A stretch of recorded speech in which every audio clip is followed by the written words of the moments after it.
I don't know who, but someone decided to build a petroleum line in the middle of the base. Our very first rocket launch of the playthrough.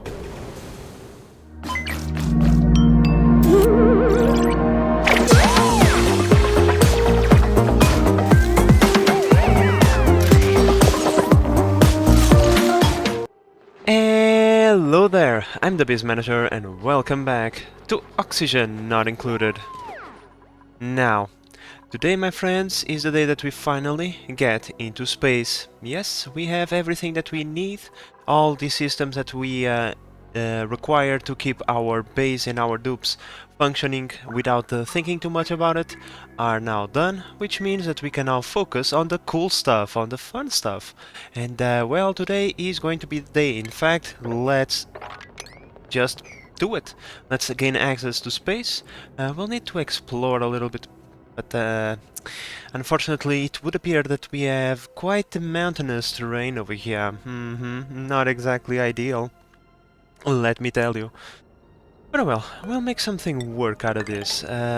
First we need to set up some sort of temporary rocket setup, so that we can start sending dupes into space to make data banks, so that we can use for research purposes.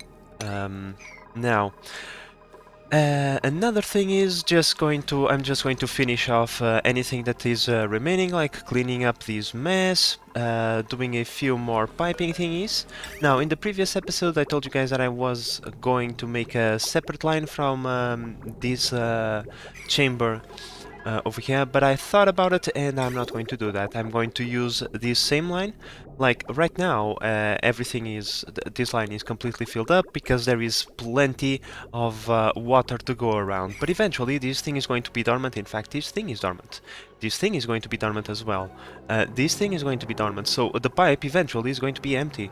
We are only going to be utilizing it for like a few moments once we drain all of the water. So one pipe is more than enough for all of these three sources of water, I'm pretty sure. And what we are going to do instead is, because we have this filter over here that is sending the clean water straight into base, we are going to repurpose it and send the clean water, which is going to be very toasty, all the way over here into the main water tank. So yeah, getting this ready at 100% completion is the secondary objective, shall we say, but the primary objective is definitely getting into some rocketry, getting a rocket platform, an enclosed telescope, and well, some other things to go.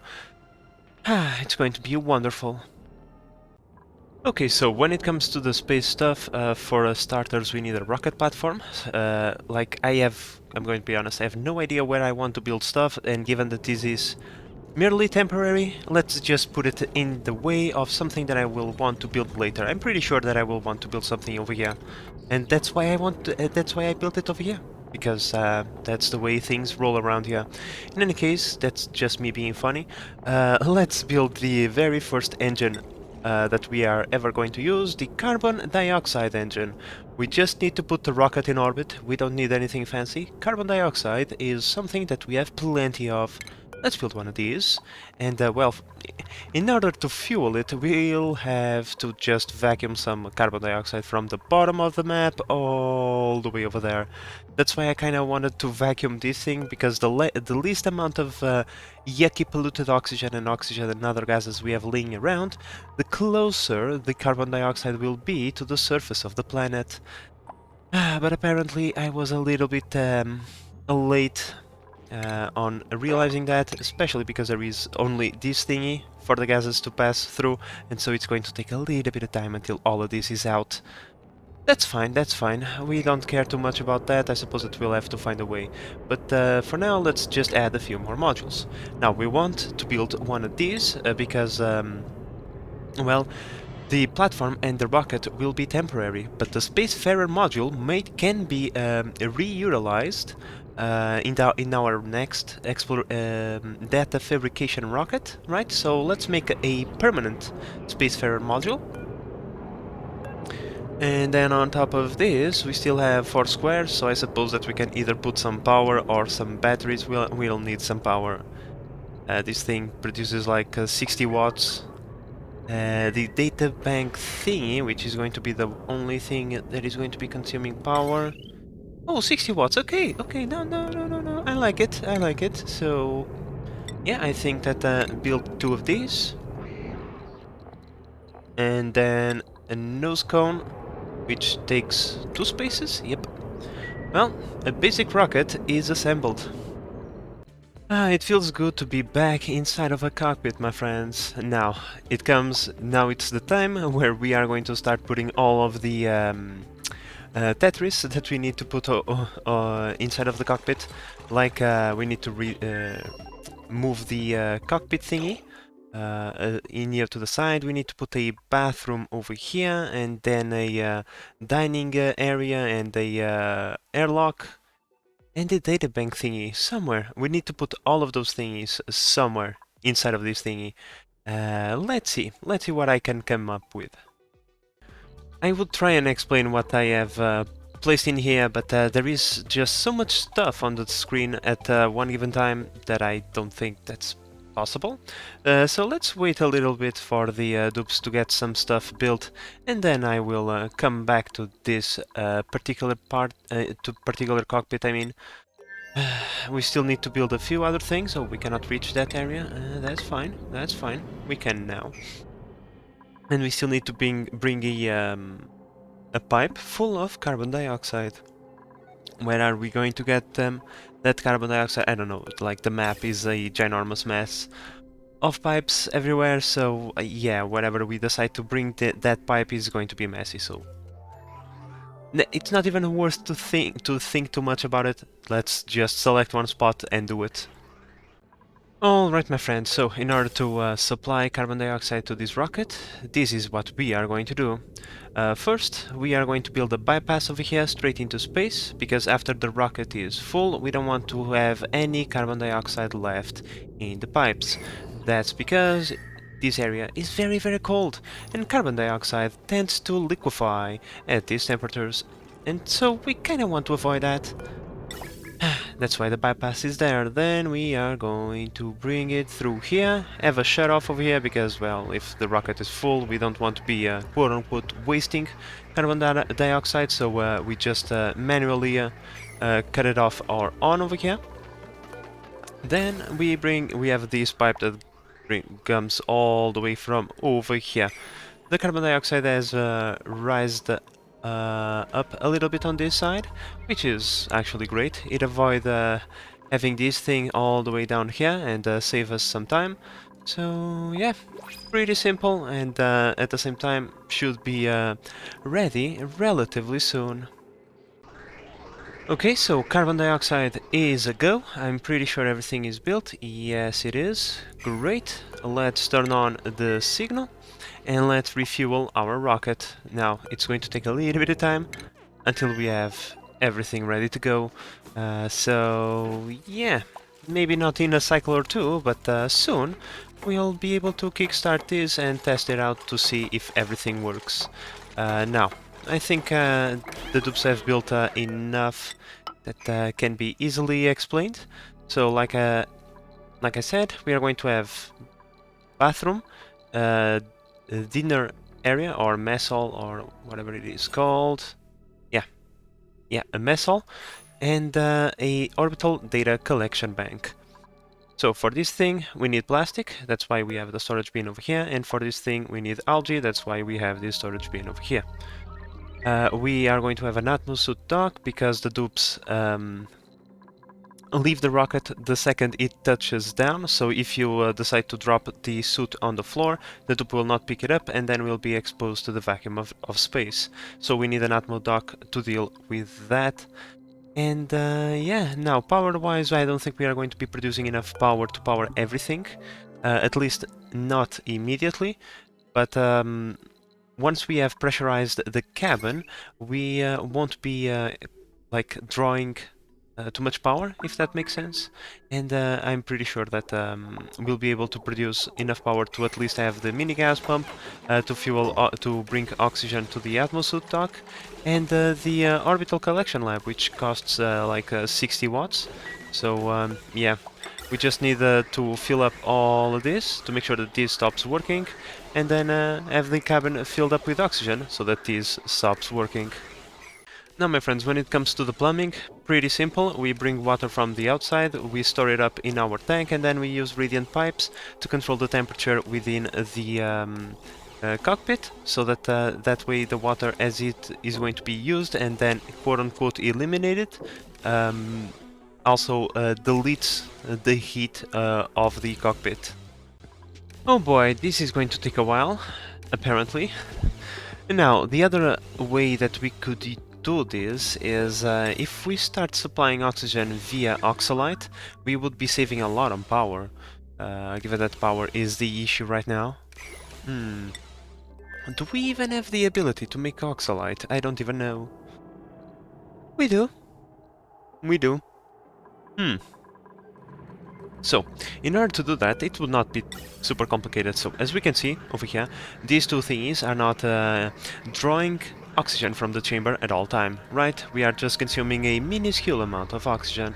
We can simply just put a bypass on this thing, something like this, and then, like, a bridge over here. Because the way this works is because this input is in the way, all the oxygen will always go over there. That is unless this thing is full. If it is full, the oxygen will continue, and then we can send that into whatever area we feel like it, and put some oxalite in production there. In the... where could we possibly want to do oxalite? Maybe nearby? We'd need a ginormous amount of power, so... we have power over here, we have a line over here, so yeah, oh, you know what? Well, my friends, looks like we need to make, you know, we need to make use of all the little spaces that we have available to us, right? So making some oxalite over here would not be a terrible idea. Alright, my friends, so for the Oxalite production it's going to be quite simple. We are going to have our Oxalite refinery over here. We are then going to create a pool of petroleum over here, and I make petroleum so it doesn't solidify in case we get some lower temperatures. Like the water would, I'm pretty sure you guys can't reach that. Yep. So, the Oxalite refinery uses gold, that's why the storage bin is here, and oxygen, that is going to come from this line to create the oxalite. The pool of petroleum that we are going to put over here is going to prevent the oxalite from off-gassing, and then we are going to use a smart storage bin over here to pretty much send an automation signal, in this case through here, towards the oxalite refinery to tell it to stop producing once it is full.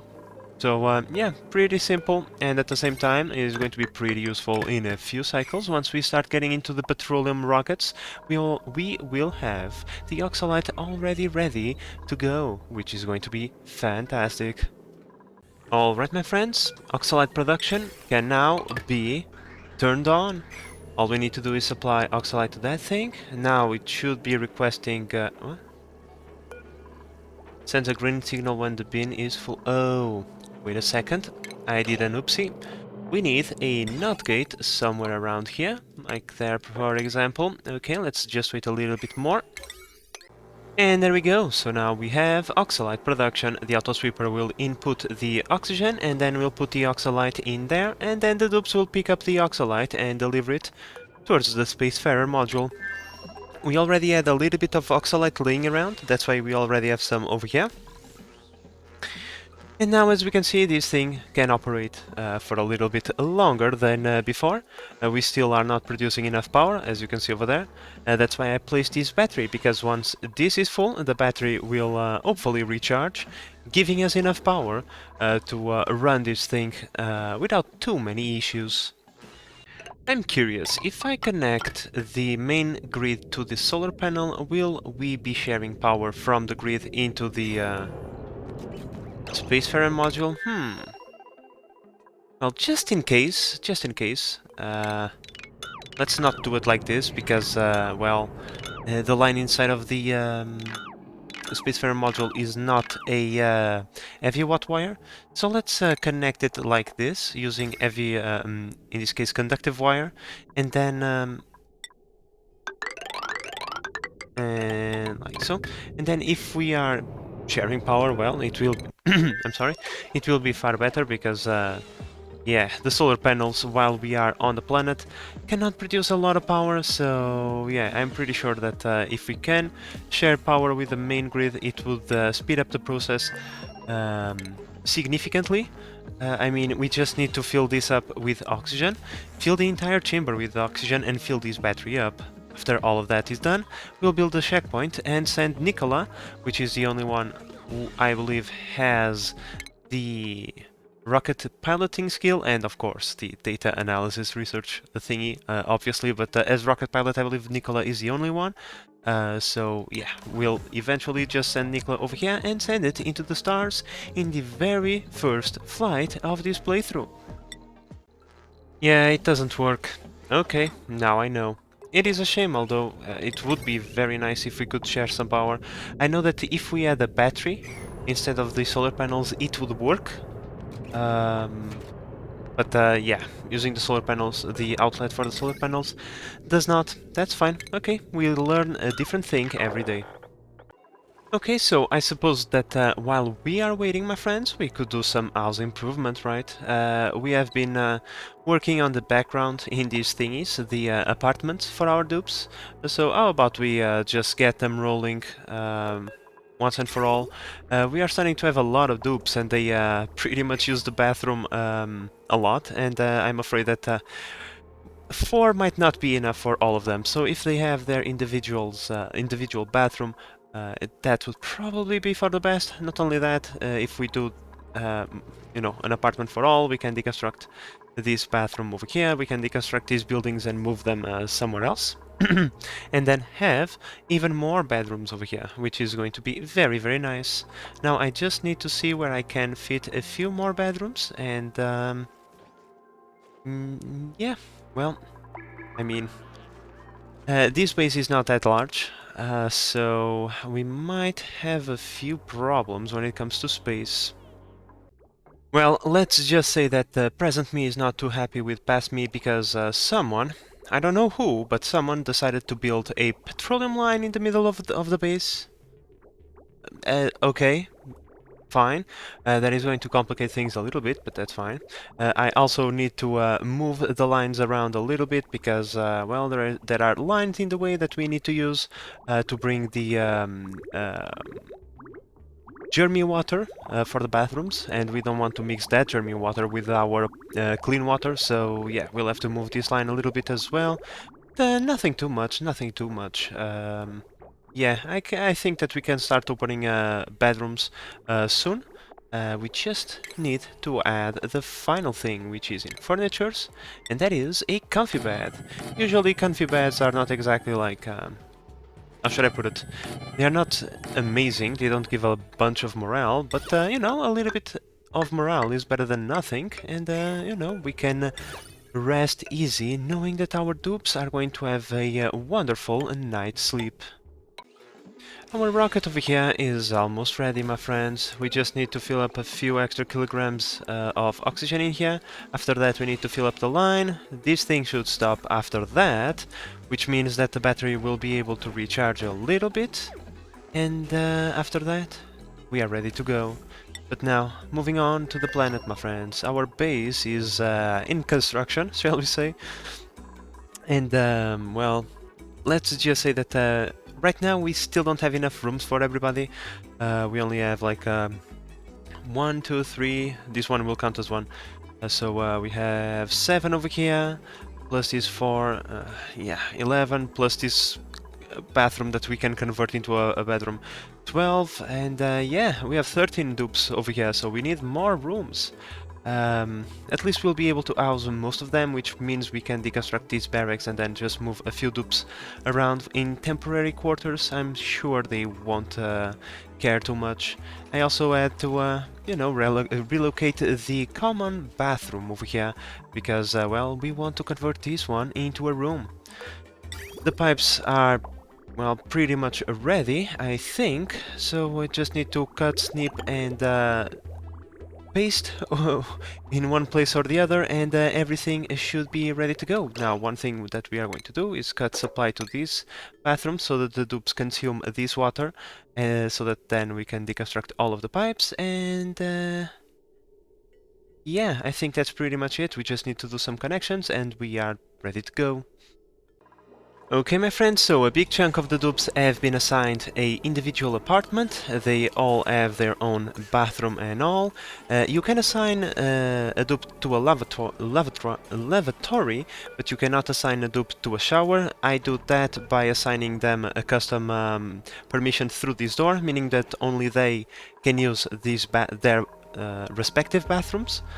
So only they can access the shower, because, you know, it's kinda yucky letting the other dupes use your own shower. No. Well, my friends, the rocket is ready. Or is it? I completely forgot one thing, my friends. The pipes, of course, the water. At least I already had the pipe ready, so all we have to do is connect this thingy. I'm going to keep an eye on this, because I don't want to keep water inside of that pipe. So once we have, let's say, 4,000 kilograms over here, I'm going to snip the line and put all of that water inside of here. We should not reach maximum capacity. And yeah, all of that water is going to last pretty much forever. So we don't really need to worry about this for a very long time. So yeah, here we go. So water is in. Pretty cool. So now we just need to wait one more cycle, and we'll be able to send Nicola on the very first exploration, not in exploration in this case is data collection mission. Well, my friends, I think everything is ready. We have this thing with enough water for a very long time. We have a bunch of oxalite and a bunch of plastic. I'm just going to wait for the next cycle, and the most important event in a very long time is about to happen. We are about to launch our very first space mission. Time to select Nicola as the pilot, select crew, set our destination to be right there. And now let's wait for the pilot to arrive and witness this beautiful event. Nicola is in, removing the suit. Perfect. Let's begin the launch sequence. And, well, let's all together witness this wonderful event, my friends. And even Ren came to see. It is a rather important thing to happen. Come on. What seems to be the problem? I don't understand. What? Pilot requested at control seat. Nicola, we go into skills. Rocket pilot skill. So what's... I thought it was because it was grounded, but...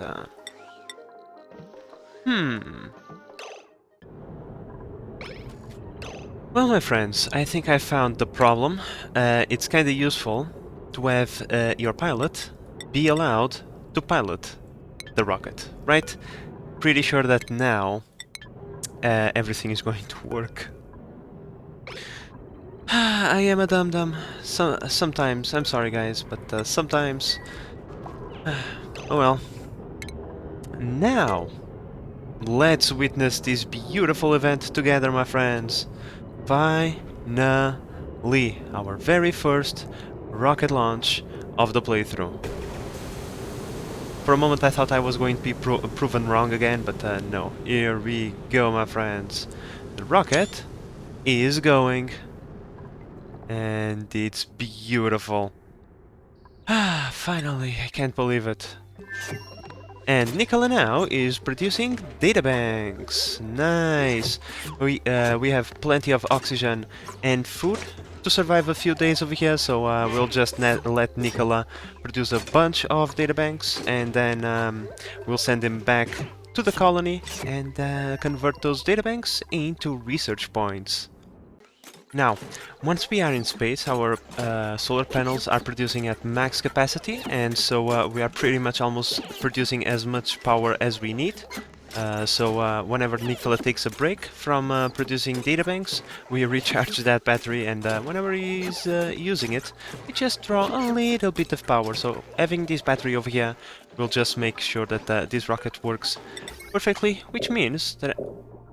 God damn it, that thingy over there is built. I just wanted to connect it, but I can't because I don't have any materials. I'm sorry, Nicola. It would appear that we'll not be talking to anyone on your trip. Now, on this front over here, my friends, we are going to deconstruct these barracks, move them over here. We only have like 4 dupes that still need a cot, and that number is about to be reduced because we have more bedrooms available. We are also going to move this mess hall over here, and in here we're going to create some recreation centers for our dupes. But I still need to figure out a way to cram a few more bedrooms inside of this place. Well, my friends, when it comes to individual apartments, I think this is what we are going to get done this episode. I mean, we got a lot. 8 apartments over here plus 5, that's 13 apartments, so we have enough apartments for everybody, including our Rocketeer dupe over here, Nicola.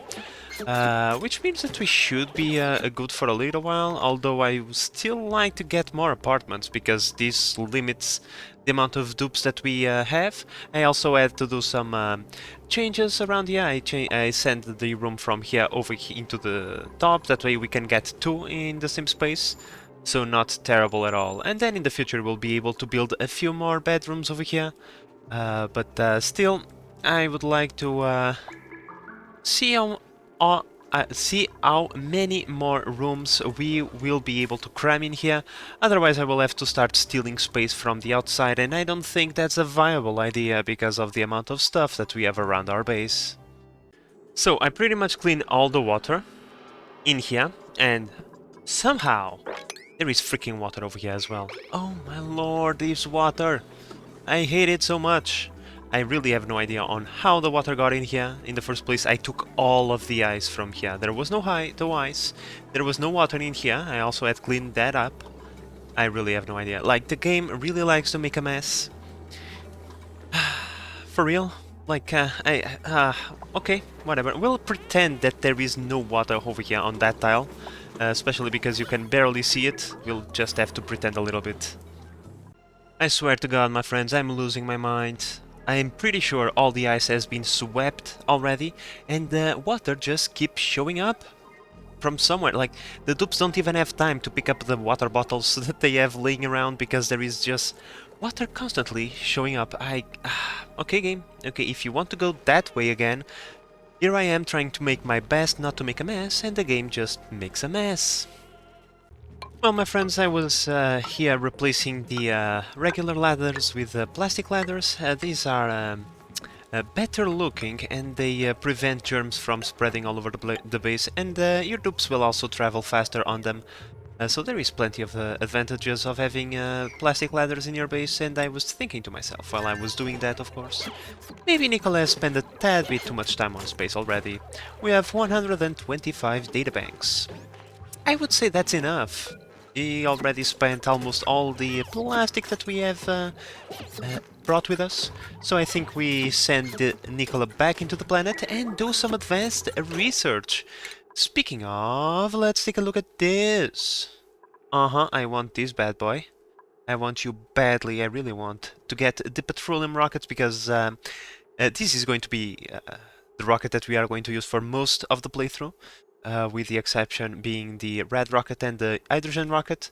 Obviously we'll use those as well, but this is going to be our main rocket engine. So getting this one done would be just fan-freaking-tastic if you ask me. So let's go into the star map. Let's select our rocket, not abandoned ship. Change land. And here comes Nicola. It got changed from crew to all, obviously. And Nicola should exit the capsule. No, because it's nighttime, obviously. Oh yeah, Nikola lives anyway. Okay, let's go like this. Now, let's see. Let's see. Of course not. The game remembers the door, but not the comfy bed, nor the lavatory. Okay, so every time they come back, I have to go over here and reassign their respective furniture, while you only have one Rocketeer dupe. That's not too much to do. However, once you start to get a bunch of them, it will become boring really quickly. Alright, my friends, so given that Nikola is back, we can reopen this thing now and reactivate our Red Bull generators. Yep. Oh, something happened. New planetoid detective. What? Oh, what's this? What is this? Metallic caves, I like that. Chlorine gas vent, natural gas vent, blah blah blah. Okay, so finally, my friends. Finally, we got some metallic volcanoes. Oh boy. It's on the other planet, it's on another planet, but at least we have something. What is this planet? This is the planet that has the beta hives. Oh, I know, I remember. From the previous season, if you came from season 2, this is the planet that had the Tricano tamer. So if we're lucky, we might get something similar done this playthrough. Okay, so we still don't have the capability of going over there. There is still plenty of research to be done. But luckily for us, we now know where a bunch of metal things are. So whenever we have the chance, we are definitely going for it. Well, my friends, the first petroleum engine has been unlocked, but this is not the one that we want. We want this one. Of course, we want the big one, the big engine. Big bad engine to go very far. Well, one of the realities is... I'm sorry, my friends, upon realizing the task ahead of me, I choked a little bit, but the reality is we will have to transport petroleum from here all... Oh my god. Why do I do these kinds of things? We'll have to transport all the way from there, all the way over here. Now this time, let's get out of this view. Now this time, my plans are to keep my permanent rocket port over on this side, for obvious reasons. Petroleum being this close to this thing it's better, okay?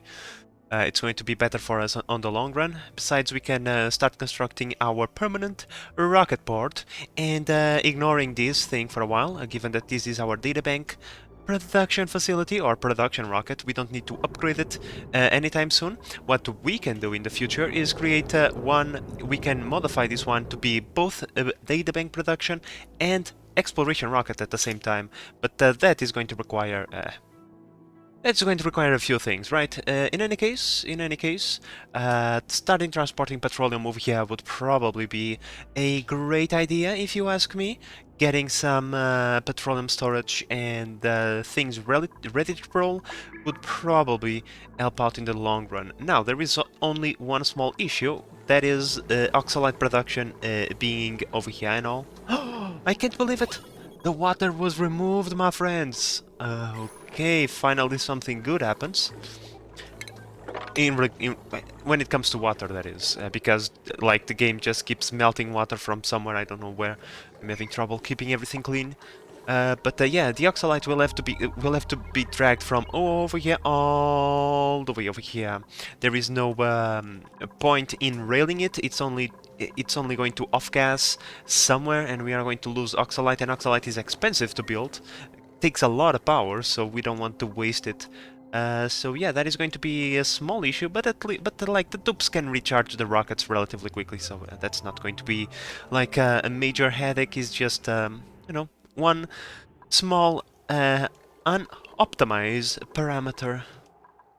Alright, my friends, so when it comes to fuel storage, this is what we are going to have. 4 liquid reservoirs, more than enough fuel to sustain a few launches. Each tank takes like 900 kilograms if I recall correctly, so 4 tanks, more than enough. These are the liquid shut-offs for the respective rockets. Each rocket is connected to a liquid shutoff, so that we don't have petroleum constantly on the pipes.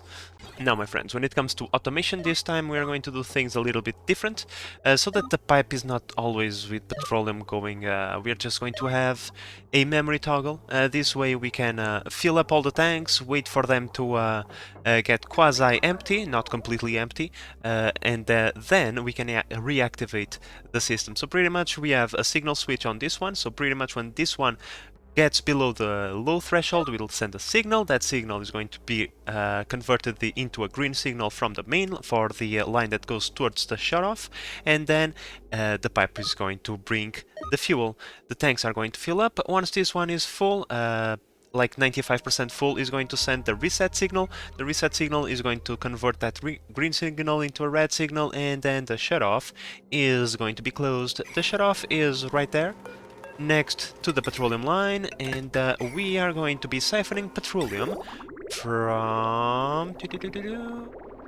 Yep, from over here. This is like the line that goes down towards the power plant. This line goes towards the industrial area, and we are going to be siphoning from this one. And yeah, this way we have all of these reservoirs filled up with petroleum and ready to roll and send said petroleum over here. Now, we might have a small petroleum problem in the near future, because over here we don't have any more water. That's like terrible. We only have this amount of petroleum in reserve, and then we'll have to deal with the problem. Something for future me, however, is something to also take into consideration and have in mind, so we don't forget and only remember when this tank is completely empty and I'm hurting for power and not understanding why. And well, my friends, this episode is almost ending, so how about we finish the episode with another rocket launch? We are out of databanks, so let's call Nikola and send him back into the star so that he can produce a few more databanks. Because... Yep, we are 151 databanks away from getting this research done. The rest, like all the other researches, he can do once he comes back, but he can only come back once he has 151 additional databanks, and maybe a little bit more. Right, Nikola? I think so.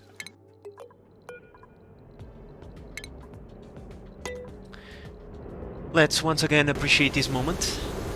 Second time of the playthrough, but well, at least for me, guys, this never gets old. I really like rocketry. It is my favorite part of the game, and I never get tired of watching rocket launches. It's just absolutely glorious. But well, my friends, as Nikola is over here producing a bunch of databank for us, I believe we all know what this means, right? The end of the episode is here, my friends, but hey, we got the objective that we set up to do completed. We now have a rocket capable of producing databanks for us for extended periods of time. We pretty much just launch a Nikola into space and we ignore that he exists. And that, like, having that peace of mind is just absolutely wonderful. I believe it is worth the wait. I don't... Like, you can rush using this small cockpit, but I don't think it's worth it. Especially when you can just do something... like, this looks complicated, but this is very simple in reality. So, it's simple, it's effective, it works. What else do we want, right? And over here on the planet, we have completed this. This is something that dragged on from the previous episode. It was almost completed anyway, but now it is functioning. We are converting salt water, in this case brine, and we are almost starting to convert some polluted water. We still don't have enough, but eventually we are going to have, which means that we are producing a bunch of water. This water is a tad bit too hot because we are also receiving water from our tamed cool steam event over here, which is just fantastic. And of course, we got the Oxalite Production, which is going to help out in the future greatly, because I anticipate that we are going to get into these kinds of rockets really soon, my friends. We pretty much have all the parts that we need. Well, not all the parts, but most of the parts to build big-ass rockets. We just need a few extra things, like this thing over here, really important. But yeah, maybe in the next episode we are going to start creating something truly wonderful over here. Of course, that's only for future me to do, because right now we have to say our goodbyes. And with all of that said, my friends, I hope that you have enjoyed this episode and that you are enjoying the series so far. If you are, please consider subscribing and help the channel grow. But in the meantime, this is the Base Manager signing out. Bye bye!